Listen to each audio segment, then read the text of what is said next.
नमस्कार, मैं हूं विनोद कुमार शुक्ला। आप देख रहे हैं आई ऑफ ट्रुथ। अगर आज राम मंदिर पर चर्चा न की जाए तो लगेगा कि हम समाचारों से दूर हैं। राम मंदिर की चर्चा करना इसलिए भी जरूरी है कि राम मंदिर का जो कल प्राण प्रतिष्ठा हुई है, उसके बाद प्रधानमंत्री नरेंद्र मोदी ने शायद इतनी लंबी लकीर खींच दी है, न केवल राजनीतिक तौर पर बल्कि सांस्कृतिक पुनर्जागरण तौर पर, कि न केवल पूरे विश्व में उसको रिकॉग्निशन मिल रहा है, बल्कि राजनीतिक दलों को उस लंबी लकीर को बराबर कर पाना भी शायद मुश्किल होगा। आइए चर्चा करते हैं स्टेप बाय स्टेप कि किस तरह से इस पूरे कैंपेन को कह लीजिए या पूरे अभियान को कह लीजिए या पूरी योजना को लागू किया गया। जो इसमें सबसे महत्वपूर्ण बात है, जो कास्ट के नाम पर डिवीजन को लेकर के राजनीति हो रही थी, उस राजनीति का सबसे महत्वपूर्ण पहलू ये है कि पूरे कार्यक्रम में 15 जोड़ों को बुलाया गया था जो वेरियस सेक्शन से थे। वो नॉर्थ ईस्ट के नागा थे, वो तमिलनाडु के से आया कपल था, वो बनारस का यादव बिरादरी का कपल था, वो जो बनारस के डोम हैं वो उस परिवार का एक जोड़ा था, एक जैन परिवार था। तो जैन अपने आप को सनातनी ही मानते हैं, लेकिन पॉलिटिकली अलग करने की कोशिश की जाती है।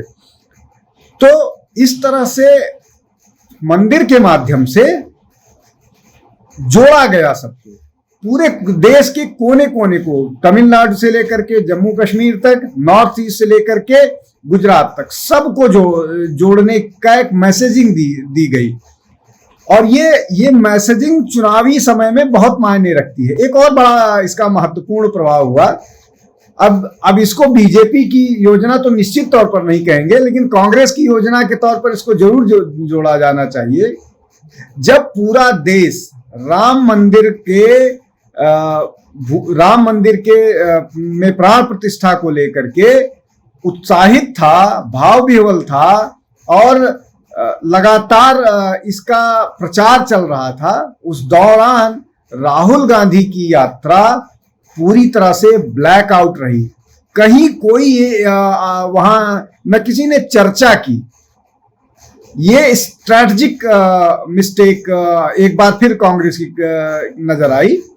आप ऐसे मौके पर जब पूरा देश राम मंदिर पर केंद्रित था, राम मंदिर की बात कर रहा था, उसमें आप इस तरह की यात्रा निकालिएगा तो निश्चित तौर पर आपके हाथ असफलता ही लगेगी। अब मैं जिन बातों को बताने की कोशिश कर रहा था कि डोम, दलित, ओबीसी, नॉर्थ ईस्ट से आए लोग, लिंगायत, ये सारे लोग राम मंदिर की पूजा में सपत्नीक जोड़ों को शामिल किया गया था। मतलब जोड़े शामिल हुए और पूजा किया उन्होंने प्रधानमंत्री की उपस्थिति में। ये एक बड़ा महत्वपूर्ण डेवलपमेंट है। इन डेवलपमेंट के मायने अब निकलने शुरू होंगे जब इस पर चर्चा होनी शुरू होगी। और उससे महत्वपूर्ण बात यह है कि आज प्रधानमंत्री ने राम मंदिर को लेकर के एक कॉलम लिखा है। उस कॉलम में राम मंदिर को लेकर के जो उन्होंने बात कही है वो और भी महत्वपूर्ण है। और इन सब महत्व का आने वाले चुनाव में निश्चित तौर पर असर होने वाला है, जिसको शायद विपक्ष के राजनीतिक दल नहीं समझ पा रहे हैं। प्रधानमंत्री ने कहा है कि राम अग्नि नहीं है, राम फायर नहीं है, वो एनर्जी है, वो ऊर्जा का स्रोत है। और ये सबको मालूम है।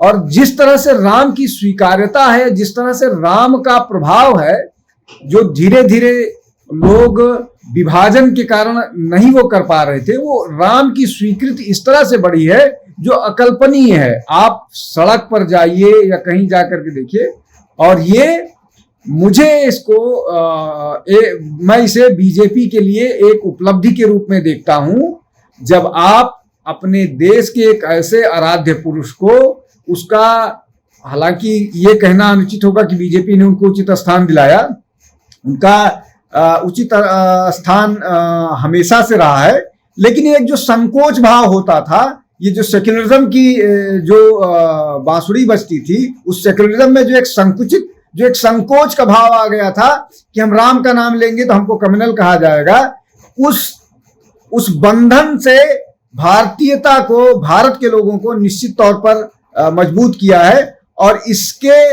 राजनीतिक मायने भी निश्चित तौर पर होंगे। मुझे लगता है कि आने वाले चुनाव में बाकी लोगों को, जिन लोगों ने भी विरोध किया है, उन लोगों को चुनाव के समय जवाब देना मुश्किल होगा, इसलिए कि अब यहां से और भी आगे बात जाना शुरू होगी, और चुनाव घोषणा, मुझे लगता है 1 महीने से ज्यादा चुनाव घोषणा नहीं टलने वाली है, किसी भी समय चुनाव घोषित हो जाएंगे। यहां से शायद विपक्ष को संभलना मुश्किल होगा। प्रधानमंत्री ने शिला पूजन किया था, उसके बाद उद्घाटन की बात हुई तो प्रधानमंत्री कर रहे थे। उसके बाद ये खबर आई कि वो 11 दिन तक उपवास करेंगे, जमीन पर सोएंगे और कुछ ग्रहण नहीं करेंगे, सिर्फ नारियल पानी पीकर रहते थे। और जहां जहां फुट स्टेप्स पड़े भगवान राम के, वहां वहां उन्होंने यात्रा की, उसके बाद वो इस कार्यक्रम में शामिल हुए। ये खबर है। अब इस खबर के मायने क्या हैं? इस खबर के मायने ये हैं कि जिन जिन जगहों पर वो गए, वहां पर उन्होंने राम के नाम पर मैसेजिंग की।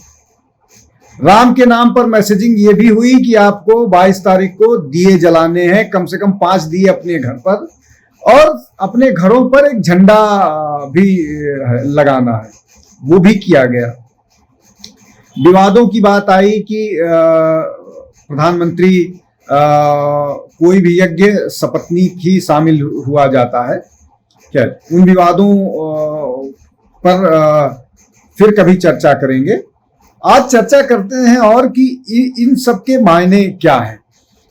अगर आप जिन लोगों में ने भी राम मंदिर के जो विवादित ढांचा ढाए जाने से पहले का मूवमेंट था, उस आंदोलन में, उस पूरी जो वीएचपी के नेतृत्व में या बीजेपी के सपोर्ट के साथ आंदोलन चला था, उस आंदोलन में एक क्रोध था, एक क्रोध की भावना थी इस बात को लेकर के कि भगवान राम का मंदिर भी मुक्त नहीं है, कम से कम ऐसे देश में जहां लगभग 110 करोड़ हिंदू रहते हैं।